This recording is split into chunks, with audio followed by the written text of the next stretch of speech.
All right, good evening, everyone. Thank you for joining us for the post-game press conference following today's semifinals matchup of the NCAA Division II South Central Regional Men's Basketball Tournament. Coach, of course, tough loss today, but your team fought hard. This is your first time making the semifinals since the 2012-2013 season, and you guys ended a 10-year absence from the regional tournament. Such a huge accomplishment. How proud are you of your team's journey this season, and what does it mean to get this far after such a long gap? I could not be more proud of the team. Even if we'd have won today, it wouldn't have changed how I feel about them and how proud I am of them and how hard they've worked and everything that they've put into it to get to this point. I wish we were still playing and we would have, finished out that thing 1 point ahead of them. But I couldn't be more proud. And the second part of that is, with us not being here for a while, it takes a lot more than just coaching or anything to get to this point.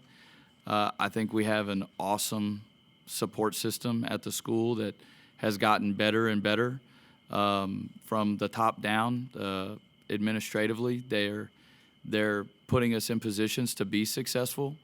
That's huge. And then trying to recruit the type of student athletes like these two guys that come in and they're completely selfless individuals that work hard every single day, that have nothing negative to bring to the table. They just come and compete every single night. They took chances. These two guys said yes to a coach that had never been a head coach and never coached a game. And they were like, all right, coach, like we'll give you a shot. San Antonio sounds all right. And I mean, all the success that we had this year, it's a team effort, but it does not happen without leadership. And the player-led teams are so much more successful than coach-led teams.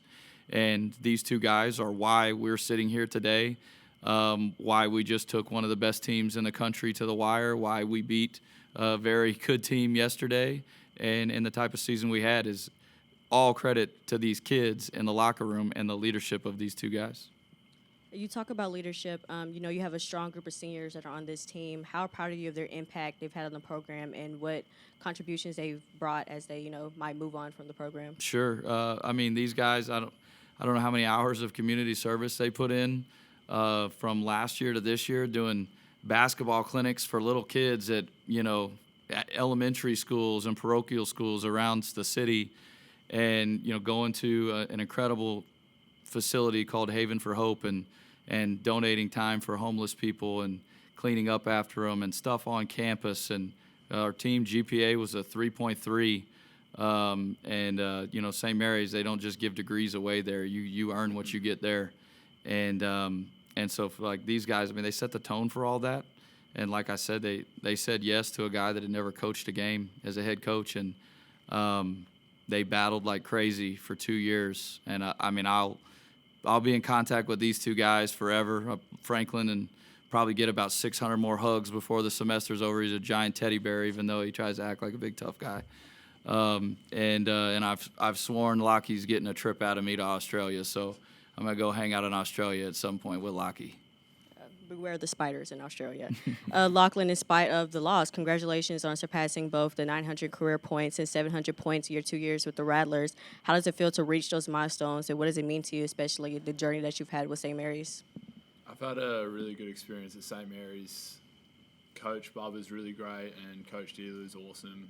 The whole staff is just amazing, and like Coach was saying, the administrators and the school as a whole, they're just filled with really good people. So it's really great being a part of a school like that. My teammates, I didn't know any of them before I came to St. Mary's. So I met them, and it was pretty quick that we all connected really well and formed really good relationships with each other, and that attributed a lot to our success. And then Franklin, despite the outcomes, you guys did limit a Lone Star Conference player to just 2 points. He's Player of the Year, and then an RMAC Player of the Year to only 6 points. What do you think allowed your team to execute such a strong defensive plan? I feel like it just comes down to our defensive principles that Coach implemented from the start of the year to up until this point. And I feel like we did a good job as a team to like really listen to him and implement it in our games. And we've done it many times throughout the year to like kind of make other people score. So like I just love like how our team is able to listen to coach and implement it on the court as well. And then if you want to take this one as well, how do you reflect on the progress that you made with this team since this is your final season along as Lachlan? It's a crazy progress. Like as coach, like we had 10 new guys, like and 3 returners. So like we knew it was our job to like pass down what coach was trying to make everybody learn. So like I was really excited that we was able to pick it up very fast and carry on throughout the whole year. All right, thank you guys so much. Thank you.